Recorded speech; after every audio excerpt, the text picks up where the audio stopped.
thank you, Mr. Bob Hunter from Oxford Pierpont Foundation. Thank you for joining me tonight on Discerning Elephant. I am super excited to get started with you talking on a good conversation about food insecurity.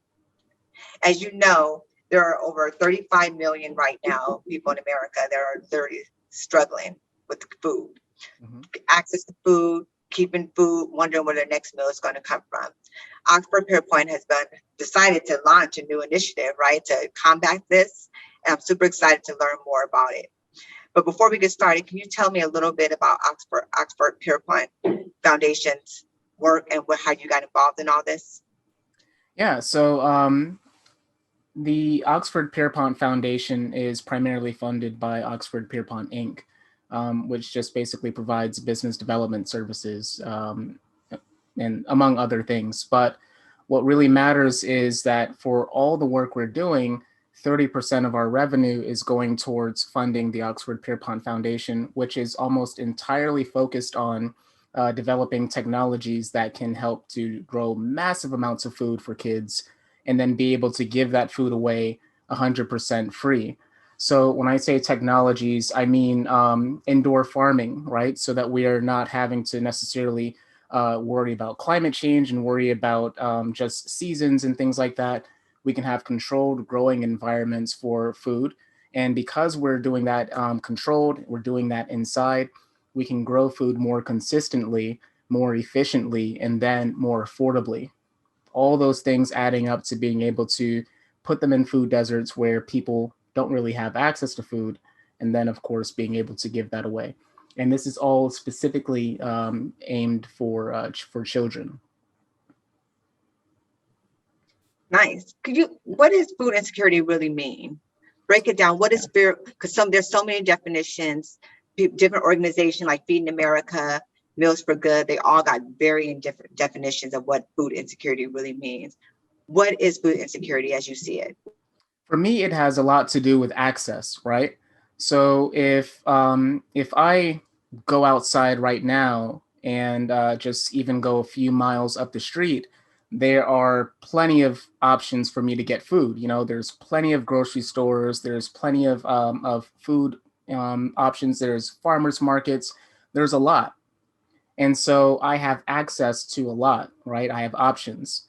There are so many people in the United States, particularly children, where number one, if you don't have a vehicle, so you're relying on public transportation, you're limited in your access. But number two, in your immediate area, and even just slightly even beyond your immediate area, you're still not having access to fresh foods and affordably fresh foods. So you've got a lot of fast food options instead. You're having to buy food from your like smaller corner stores and things like that, and those might not be the healthiest options as well. If I wanted to go and get organic options and things like that, it's simply not available in many of these areas of the country. And so when you have people set up that way, then all that's left is, of course, the food that's available, which now leads to poor health and just obesity and everything else. And dealing with kids in particular, that's now translating over into their academic careers as well. So if you're not having the right nutrition, you're not having access to enough food, you're having to think about hunger at all, that now impacts your performance in school, which goes on to impact your performance in life. So food insecurity is, in my mind, a matter of access more than just food in general. It's been estimated right now that there are 35 million people in the United States experiencing hunger. But now, due to COVID pandemic, that number has now went up to 42 million. So one of my questions, I think, and I've been asked this question several times, but how can we measure food insecurity? How do you think people are measuring? That's a really good question, and it's I would have to leave that to people who are smarter than myself. I can definitely say that for my goal, it's about identifying areas where, number one, there's not access to just basic food like grocery stores, and these tend to be like urban areas. So basic access to grocery stores, farmers markets, and just healthy food options. As far as the numbers go, I'd have to leave that to smarter people than myself. Yeah. No problem. And it's funny because everybody keeps passing that, but it's a good point. Yeah. How about this? Why is there hunger and food insecurity in the United States? A nation that's known as be the free world, a nation that kind of known as a welfare state, and yet we still have so many people that don't have access to food or can't even don't even know where their next meal is coming. Yeah, that's an easy one. That's the dark side of capitalism. So, I think capitalism is one of those things that, in addition to, I guess, our form of democracy, I think capitalism is one of the things that makes the U.S. A really great country, because you do have an opportunity, and even if the opportunities are not necessarily equal, right? Nonetheless, there's still an opportunity for a person to maybe start at zero and then ultimately become the top 1% of earners in the country, right? That's all powered by capitalism, meaning that you have the freedom to start nearly any business that you want in this country. For the most part, at least as far as 2021 goes, there aren't necessarily a whole lot of barriers to entry for a lot of businesses. Access to capital is higher than it's ever been, so you have all these good things. The downside to all of that is it creates a society of people where everything has to be for sale. And so if it's not for sale, then now it's like, all right, so who's going to fill these gaps where there's no money to be made? Food is a big one.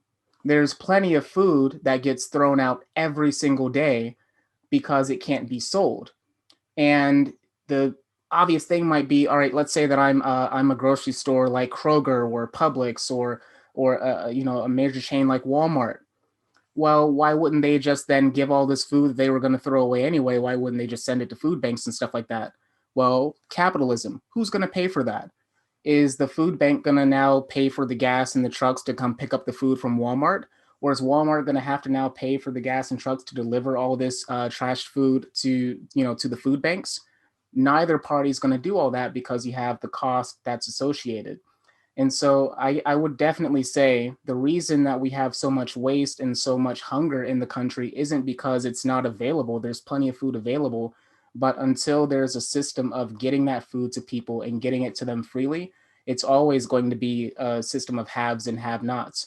And the have-nots are always going to be missing out on food that literally got thrown into the trash, even though it was, edible, but just not sellable. That's an interesting point you raised about getting to them. So how should food hunger and food insecurity be addressed?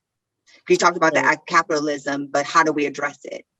So I think that it should be addressed by having a system that is in place for creating food from the very beginning that is set for the purpose of being given away from the very beginning.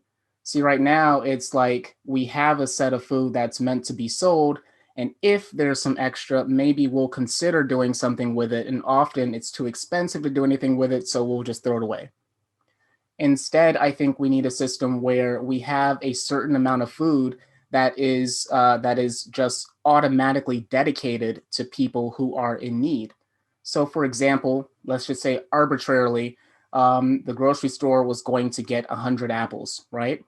Well, it might be helpful if there was a small percentage of that where we said, all right, so a percentage, we'll say 10 of every 100 apples is set aside for the hungry. The store gets to sell 90 apples. They're probably going to throw away the ones that they didn't sell anyway, which probably would be about, maybe another 20 apples. But now people who are hungry, they did have their apples ready to eat from the very beginning. Now, I don't think other people will operate that way, because the next obvious question would be, well, hey, who's going to keep paying for these 10 apples that we're losing money on? But it's kind of like taxes. You have a system where if you buy something, you just automatically factor in a percentage of my money is going to have to go to Uncle Sam for taxes. It would be nice if the same kind of system existed for food. Because it's not, what my foundation wants to be able to do is say, hey, we are going to grow food for the purpose of giving it away. That now circumvents the problem. We're able to give the food away without having people complain about where it's being paid for, who's paying for all this, where the money's coming from. Makes sense.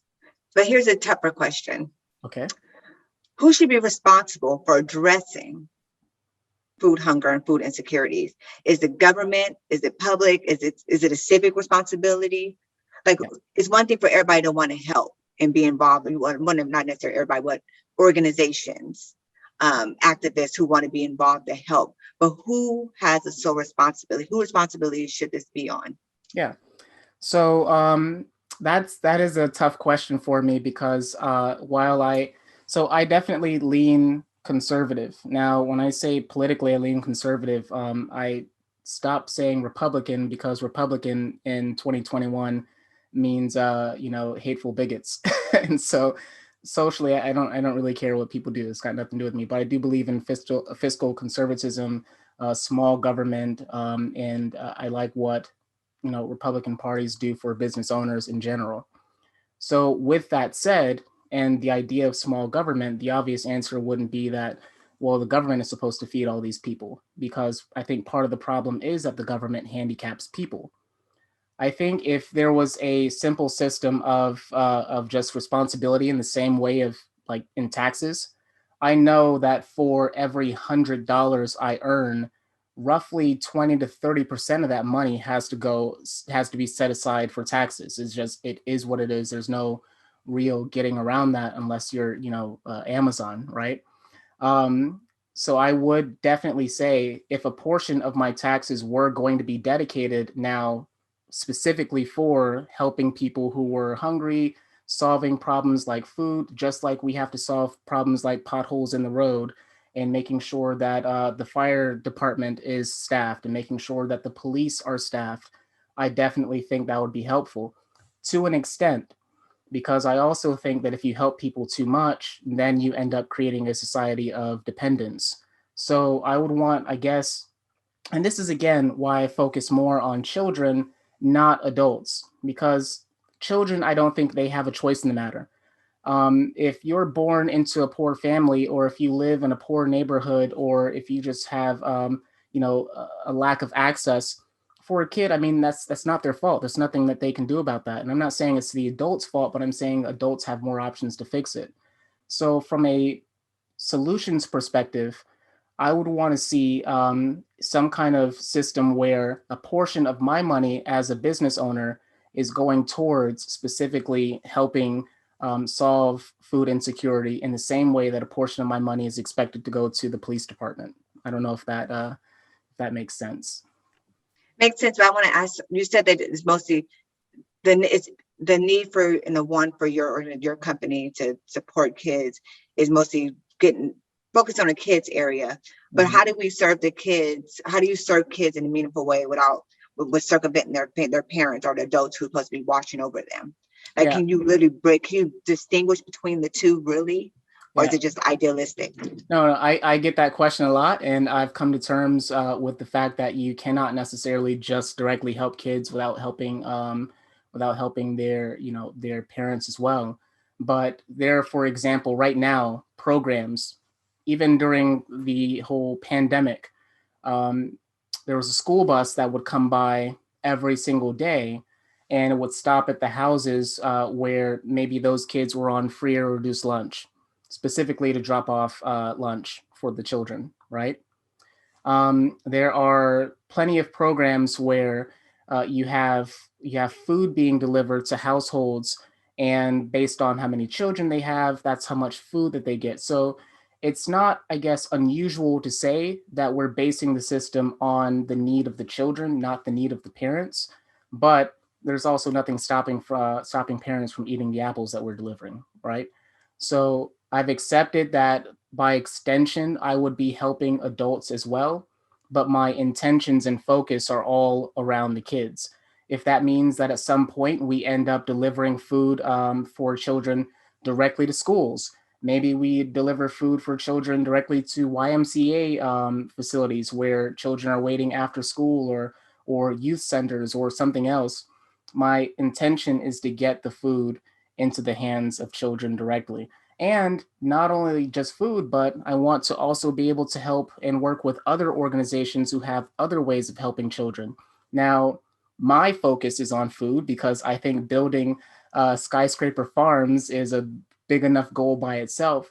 but there might be other organizations that end up helping children with mental health and with academics and just with like mindfulness and just everything in general that a kid might need, so that ultimately that kid is put back on the right path and then breaks the cycle that may have led their parents to not necessarily be as successful in life. Makes sense. When we think about numbers, do you believe the numbers? The U.S. Department of Agriculture estimates that there's roughly 42 million people. 42 million. That's a lot of people that are experiencing food insecurity or don't have access to food. Moreover, there's already roughly 331 million people in the United States. Those numbers seem really problematic and troubling, to say the least. Is that feasible? Does that make sense? Yeah, I mean, it makes sense. It's a little over 1 in 10, I guess, and I would suppose then that you said there's 42 million. Yeah, yeah. Yeah, 42 So million. I would suppose then that it is feasible. You know, I think that there's plenty of programs out there who can help the vast majority of those individuals who are adults. Um, I think my mission is to focus on children because, and again, this could just be me speaking from my own experiences with sickle cell in general, but I just have found that adults tend to be set in their ways, whereas kids still have the option and the ability to pivot and change. And so I feel like if we're able to create a system where we're taking better care of children from the very beginning while they're still young, while they're in elementary school, middle school, high school, before they're thrown into that rat race of adulthood, then now you start to see the cycle change generation after generation. Currently, we have a system where things are really just getting worse. You have people who, for whatever reason, were brought up in an area or in a lifestyle that was not ideal. And then that lifestyle knowledge and those habits end up getting passed down to their kids. And that being all that their kids know, that lifestyle now gets passed down to their kids and so on and so forth. And so at what point does anything ever change?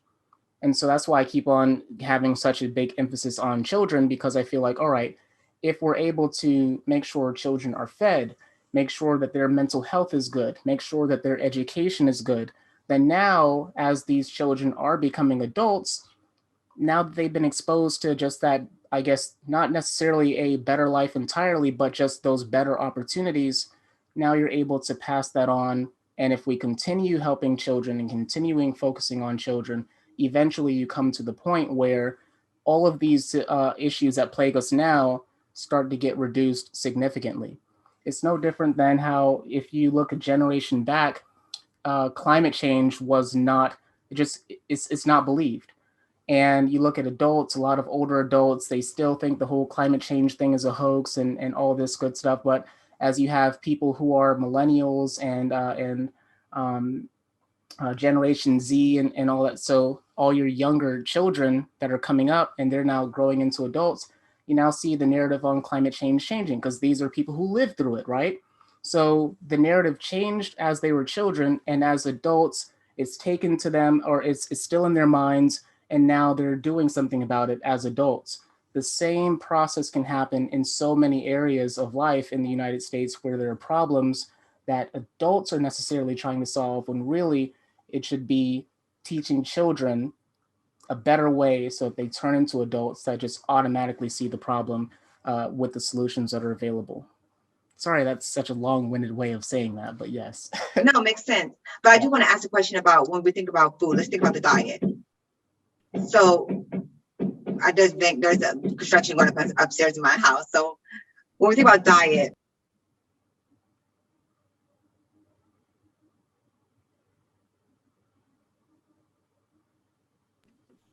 to eat unhealthy is much better than to eat a healthy diet. It's cheaper. You know, if you eat cheap, it's usually unhealthy. If you eat healthy, it's usually expensive.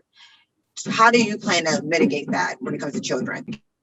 Yeah, so again, this is, I think, solved by having grown the food specifically for the purpose of giving it away to kids. It is more expensive to grow things organically, because you have to there's a lot that you have to deal with if you're growing food in a field and you're trying to keep your plants healthy, but you're having to deal with all these pests and just all these elements without using chemicals, right? So you're fighting nature. By growing food indoors instead, you're able to control just about every single thing in the environment, reduce the amount of pests that there are, and ultimately just grow massive quantities of healthy food without having that massive cost attached to it. So I think our solution using AI and robotics is in itself solving that whole problem of, oh well, the cheaper food is more unhealthy. The other reason why cheaper food is more unhealthy, for example, at McDonald's, is the burger with the meat, the cheese, the little piece of lettuce and tomato, the bun, that whole thing can be $1, but a salad is going to be like $5. It really comes down to how much that burger is processed. If you have a massive process of factory made cheese, massive processing of meat, massive processing of the bread and everything else, then yeah, when you're mass producing things, you can make them cheaper. It's harder to mass produce that head of lettuce and keep it, nice and crisp and healthy and green. And then to make matters worse, the burger has a longer shelf life while that salad is probably going to be thrown away within a night, right? So it's inherently more expensive to operate that way. We are circumventing that entire problem by applying mass production techniques to perfectly healthy and organic food using AI and robotics. So completely eliminating humans from the process of growing the food is how that's possible.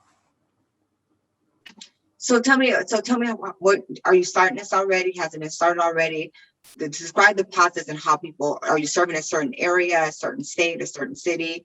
How are you gonna launch this?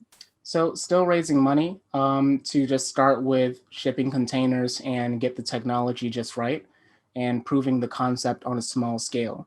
So proof of concept means being able to have a fully operating facility that is able to use one source of water, right? One fixed source of water, so not a continuing source, but one fixed source of water, be able to have that water enriched with the right nutrients, be able to successfully grow plants, be able to run that facility. Let's assume that it's going to be a shipping container, having that run entirely without any human involvement. So having the robotic and AI technology to be able to run that, and being able to have this entire facility run itself with self-sustaining power, whether that's coming from wind power, solar power, or even kinetic energy, being able to take all of that and prove the concept that yes, this works, then now we're able to get the funding that we need to simply scale it up. So I'd like my first facility to be in Atlanta because that's where I live, and there are plenty of places in Atlanta where there's children that need the help. My dad's a principal in Atlanta, and he tells me all the time about what those kids go through. So I think Atlanta would be a good place to learn and to prove the concept. Once that's done, now it's just a matter of multiplication. And nothing that I'm saying is unique. So there are lots of people who are in Canada, are in Singapore, in Japan. There are plenty of people who have proven the concept of sustainably and affordably and environmentally growing food in fixed areas like a shipping container. And so all I'm saying is taking that basic concept and that technology that already exists and scaling it up. That's it. So you're cultivating food. Absolutely. Yeah. And have you identified, is it like all the areas of, vegetables, fruits? Like what type of food are you cultivating to keep it, that it's all So healthy food? right now, the easiest foods to grow are the ground foods. So for example, it's not the easiest thing to grow grains like your tall plants like let's say wheat.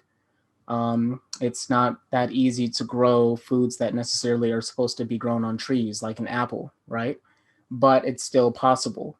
So I want to be able to just start with the proof of concept of having the ground foods grown And then from there, scaling up to maybe the wheats, and then scaling up to maybe the trees, if we're able to, to identify an affordable way and a fast way of getting that done. And if we are, then wonderful. And if we're not, we still are winning because we're still able to produce massive amounts of food for kids that is still healthy and still, absolutely delicious. How much do you think you need to raise to get this off the ground? About, would you say? $1.4 billion. Like, Yeah. here's a weird question. How do water risk, particularly water quality and scarcity, impact hunger and food availability? Yeah. So that's the exciting part. It's the really exciting part. Because if we're able to recycle that water repeatedly, and we're able to run that water through an internal water cycle. So, of course, we know that water isn't created or destroyed, it's only transformed and moved, right? So, if we're able to create a system where you had a fixed amount of water and you're constantly treating and curing and recycling that water over and over and over again, then you're able to have a facility that's totally self sustaining with one set of water, right? With one body of water.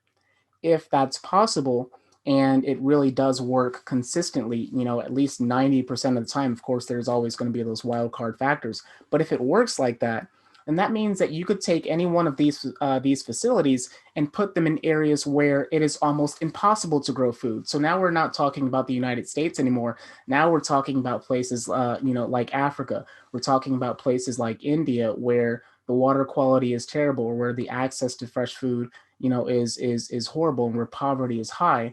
And if you're able to now take a self-sustaining facility that's self-powered and has its own water supply, then yeah, you're now able to feed people everywhere with this one type of technology, this one type of facility. So that's the global exciting part of it all.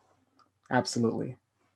I love it. So what Oxford Pierpont Foundation is really doing is answering the question or addressing the issue of not just not having enough food, but also having access to food. Yeah. So you're creating So more food.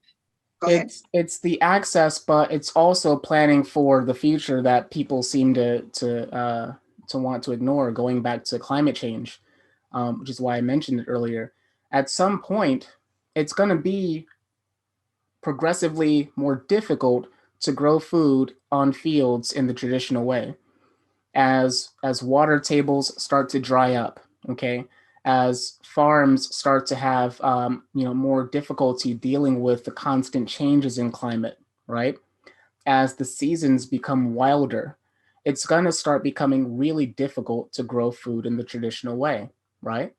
So what we're essentially doing is we're creating a future-proof technology that says, all right, hey, we're still able to have massive amounts of very high quality food, and we're able to do it anywhere on the planet despite the changing climate. Then now what we've solved here is two problems. Yeah, we made food more available, but we also made it future-proof. So that's the real big thing there, and it's not really being talked about enough.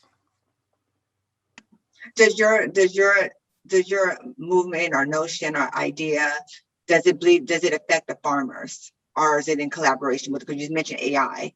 Are you replacing farmers essentially? How do you think they're going to feel about it? Oh yeah, I've come to terms with that too.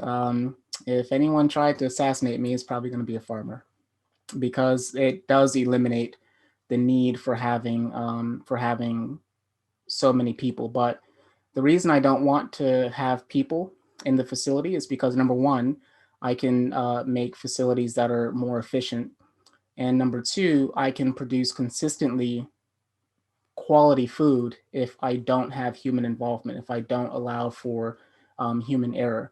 If I have AI growing plants, feeding plants, pruning plants, dealing with everything for the plants, even composting when it's required, harvesting, all that stuff can be done through robotics.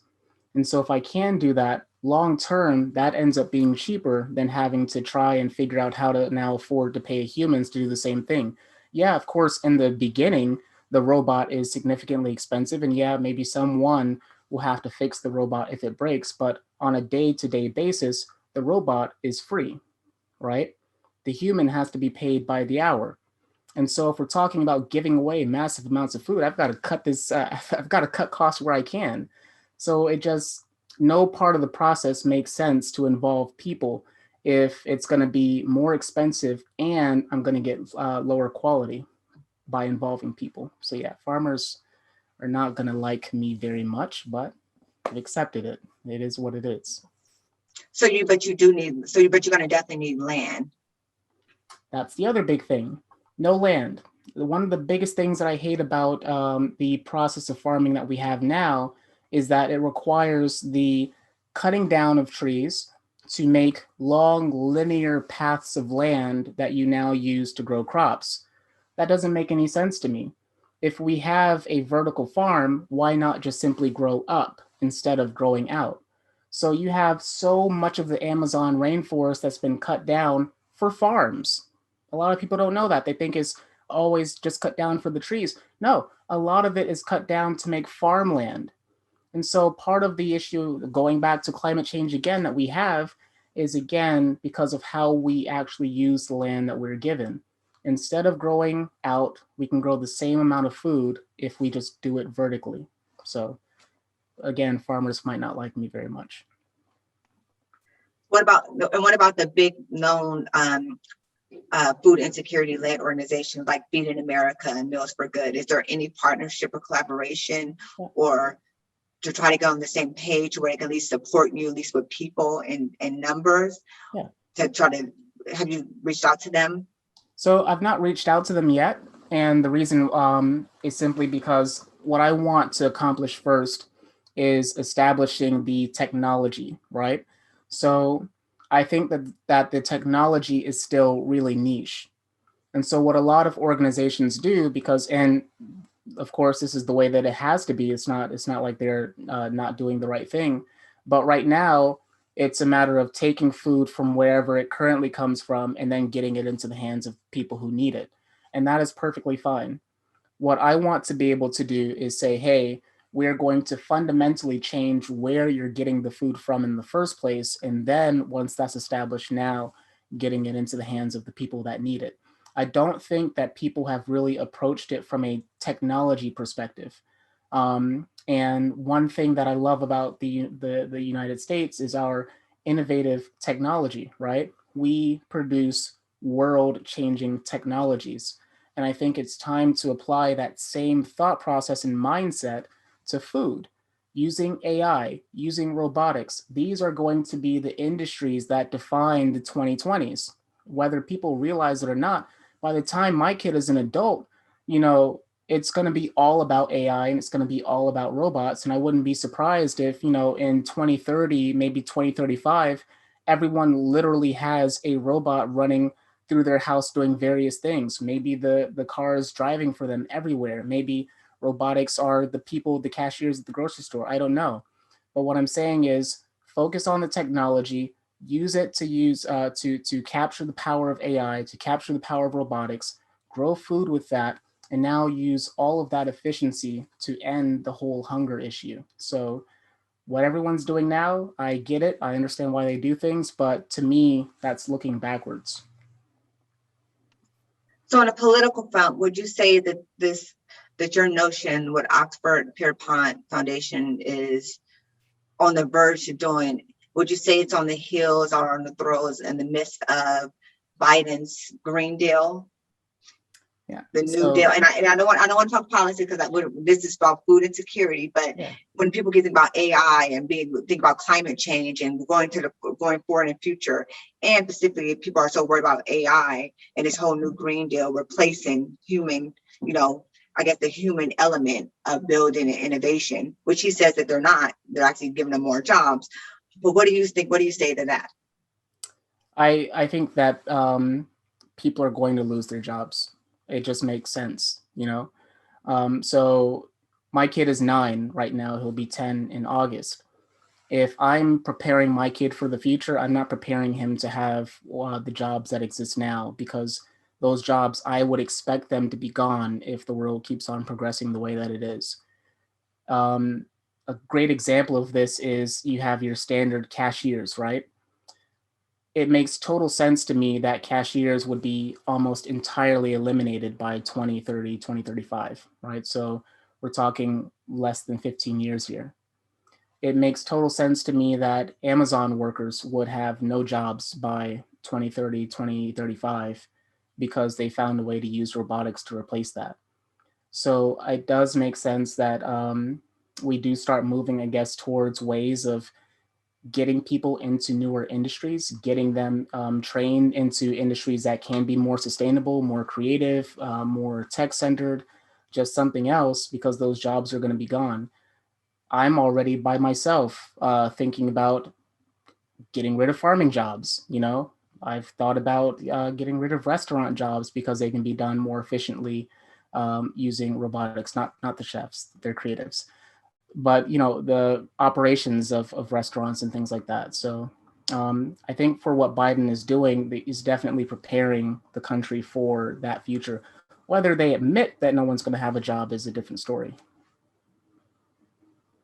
Nice. What images or words come to your mind when you think about Oxford Pierpont Foundation? Images, And definitely. Oh, wait, sorry. wait. With insecurity as it stands today, and once it's actually been secured. Okay. So I guess the biggest thing is, and I've seen this 100 times in my head. So I've seen the facilities that kids can go into and get the food for free. I've seen the partnerships with grocery stores where there's a section of the grocery store that is entirely supported by the foundation, where that food came directly from Groby and is there to be given away. I've seen, the trucks going to the schools and just literally giving that food away to kids to take home. So just like there are people who go to schools to give backpacks of school supplies, it'd be nice to be able to give bags of food for kids to take home every single day, right? So I've seen all that stuff. And by having solved that problem thoroughly, and it's honestly not that hard to solve once you've got the technology down, that's the fun part. But once that problem is solved, then now we're able to focus on the other aspects of childhood development, early childhood development, where we're starting to think about mental health and working with organizations that deal with that.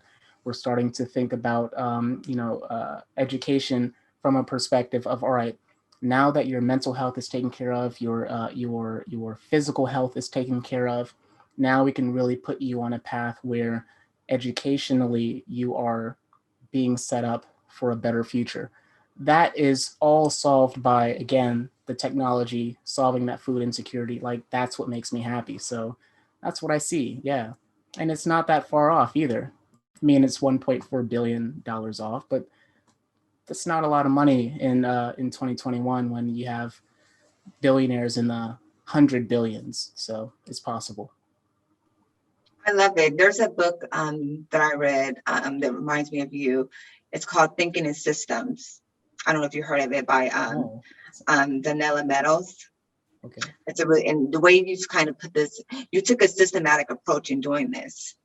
There's inputs clearly, and there's definitely outputs, but more important, there's the outcomes. And seemingly the things that you put on the table are all measurable. We know that there's nothing really in this world that's actually worth anything if it's not tangible, achievable, and measurable.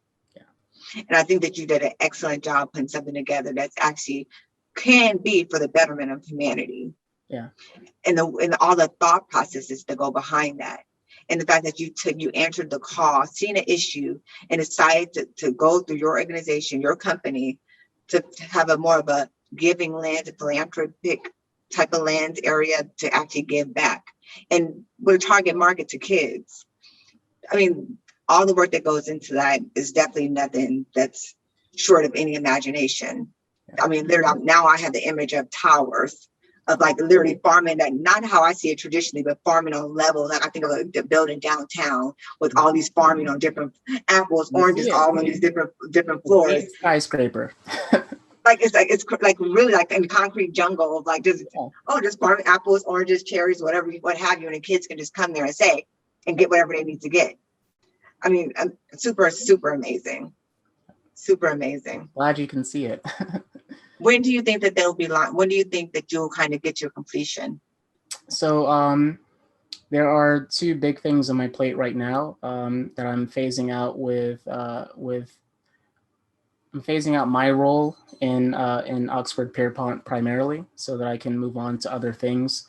I'm also going back to school for business law, and so to get a Juris Doctor in business law and a doctor in business management.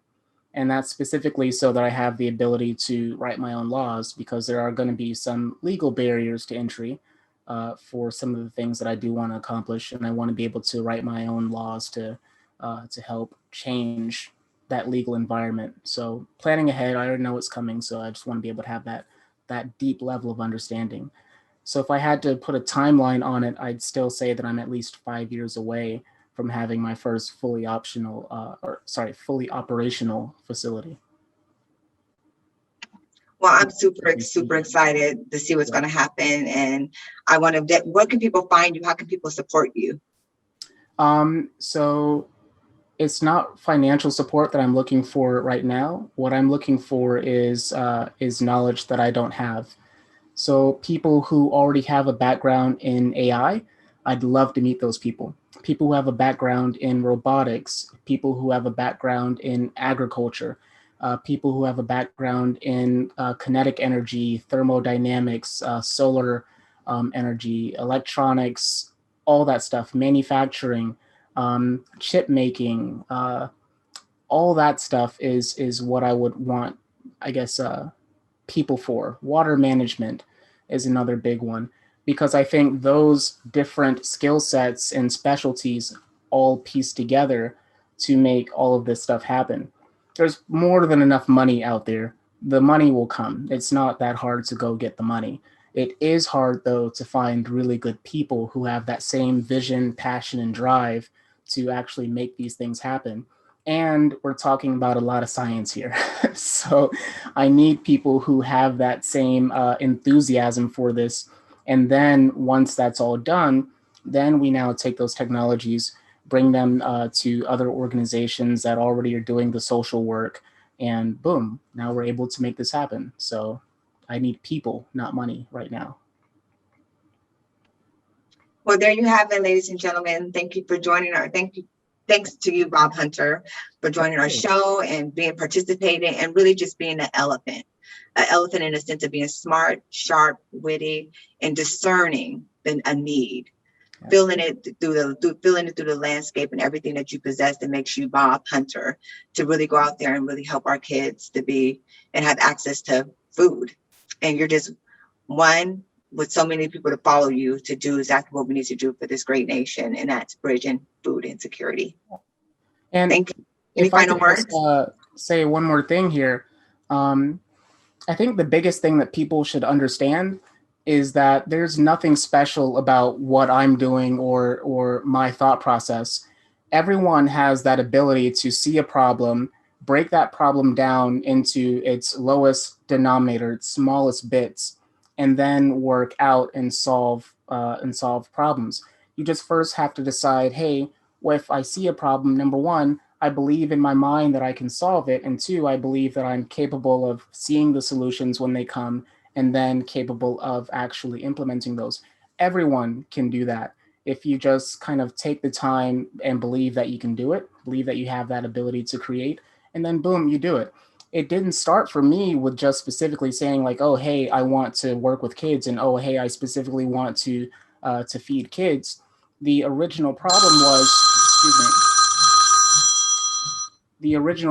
was, how do we just overall make the world a better place? And as I see all the problems that there are in the United States, the biggest one has to be, all right, so a lot of these problems are just simply caused by adults who were raised with poor mindsets. So what do? You start fixing the kids. How do you fix the kids? All right, we make sure they have better mental health. We make sure that they are having better physical health. We make sure they have better educations. and now by default the world gets turned into a better place. So everyone can do that. I hope you guys are able to take that away and think differently in that way. Nice. Thank you. Well, ladies and gentlemen, you know where to find them. I'll put all this information below. So we'll look forward to, he'll be back. He'll be back and we'll do a status update. So like, comment, and subscribe, and we'll get back to you.